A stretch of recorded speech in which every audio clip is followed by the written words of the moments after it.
Hello everyone, it's Rebecca here and first Facebook Live of the year. That's right, isn't it? I think it is, yes, because I did one on the 31st. So Happy New Year to everyone.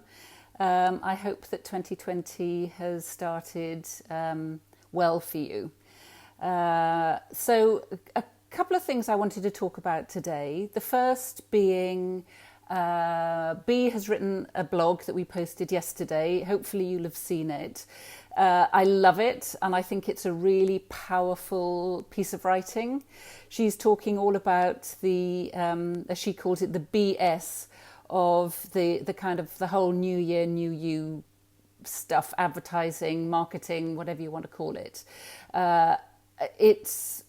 It's just something that it breaks my heart that every year we're facing this.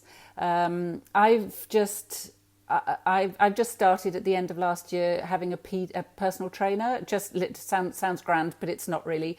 I just want to. I do a lot of yoga and stuff, but actually I feel like I want to make sure that my muscles are strong. So I'm just doing a little bit of that, and I chose her because she is somebody that isn't one. She's I don't know how old she is actually, but she's not one of these super trim toned, what we're sold as perfect body people.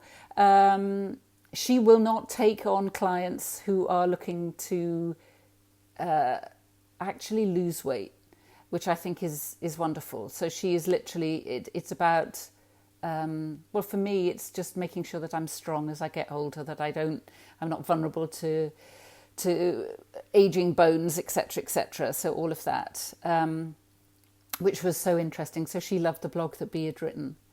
So take a look at it, because I think it's a good thing, and share it with those that you feel will hear what's being said. And the second thing that I want to share today is I'm in the middle of writing a blog post, and I had been watching a video that Michael Neill had put out. If you don't follow him, then do, and especially on Instagram, if you can. He's called Michael Neill Catalyst, I think, or something like that. But he's putting out almost daily, what he calls them rambles, morning rambles. So it's just a few minutes of his thinking, his thoughts on a particular subject. And something stood out in one of his posts the other day. And he said, being afraid is what we do when we scare ourselves with our thinking. And I had to stop it so I could replay it and write it down, because it really jumped out at me as something that, oh my goodness, that's exactly what we're doing. And I'm titling the blog, it'll be something along the lines of we're not afraid of what we think we're afraid of. Because actually what we're afraid of is our thinking, and we don't realise that until we see it. So it's not, so let's think, okay, so let's think about this from doing a Facebook Live, all right? And I can go through a period before pressing go live, excuse me, where I've got a lot of thinking, and I think it's the Facebook Live. It's seeing the button that says, the red button that says live, that's frightening me. And so many people I speak to, oh my goodness, I don't know how you do it. I couldn't do that. How can you do a live? And it feels really scary. And yes, sometimes I even take a breath before pressing that button, because we think it's the Facebook Live that's scaring us. Okay, just like we think it's picking up the phone to make a phone call, just like we think it's a bowl of pasta that's causing us to be scared, or a packet of crisps, or a bowl of ice cream, or whatever it is. We think it's that thing that's scaring us. But it's not that. It's never, ever, ever anything outside of us that's scaring us. The thing that's scaring us, as Michael Neill says, is our thinking. That's the only thing. So in the blog post, I started writing that at the time when Bea was ill, a bowl of pasta looked like it was scary. Okay. For B, it looked like the bowl of pasta that was scary. Now, I'm not a big fan of pasta. I don't know why. I've just not been. Yeah, homemade pasta, maybe that's a bit different. But my boys at the time, when I said pasta for dinner, their reaction was, yeah, and in the biggest bowl you've got, please, and with as much sauce as you've got and as much parmesan as you've got, I'll have that. And for B, and maybe for you, you've already got a lot of, even now, just talking about it, you may have a lot of thinking that's going on. It looks like so visceral, so the thinking is creating a feeling for you, and that feeling could be one even of lightheadedness or of a feeling of pain in your stomach just at the thought of it, because it looks like it's the pasta that's causing that. And then the pasta becomes a fear food. We call them fear foods, okay? And there's no such thing. Because, and this is all done innocently, innocent misunderstanding that causes the problem. The only thing that's causing the problem, in inverted commas problem, is our thinking about it. Because we have a thought about it, and we have an associated feeling. And it's that feeling that we get that we don't like.